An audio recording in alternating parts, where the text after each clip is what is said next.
In today's video, I'm going to teach you how to enable Incognito mode in Google Chrome.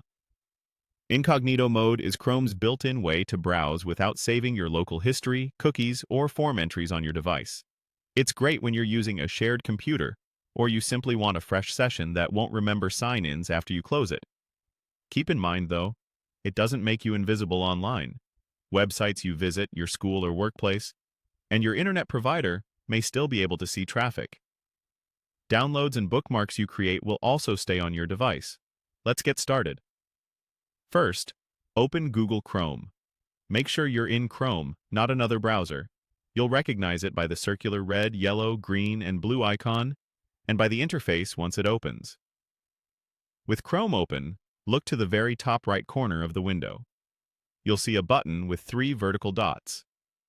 That's the Chrome menu. Click it to open a drop-down list of options. From that menu, choose New Incognito window. The moment you click it, a separate window opens just for incognito browsing. You'll know you're in the right place because the background is darker, and you'll see a message explaining what Chrome does and doesn't save in this mode, often next to a little hat and glasses icon. Anything you do in this window stays in this temporary session. When you close every incognito window, Chrome clears the browsing data from that session automatically.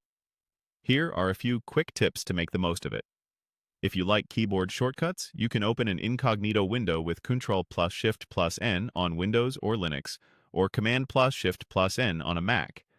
If you don't see the new incognito window option, your browser might be managed by an administrator who has turned it off, which is common on work or school devices.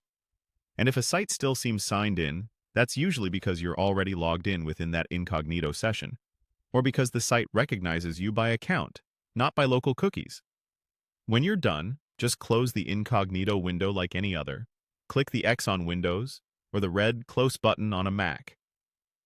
Be sure to close every incognito window and tab. If even one remains open, the session is still active. The next time you need a quick, private session that won't save local history, repeat these simple steps and you'll be ready in seconds.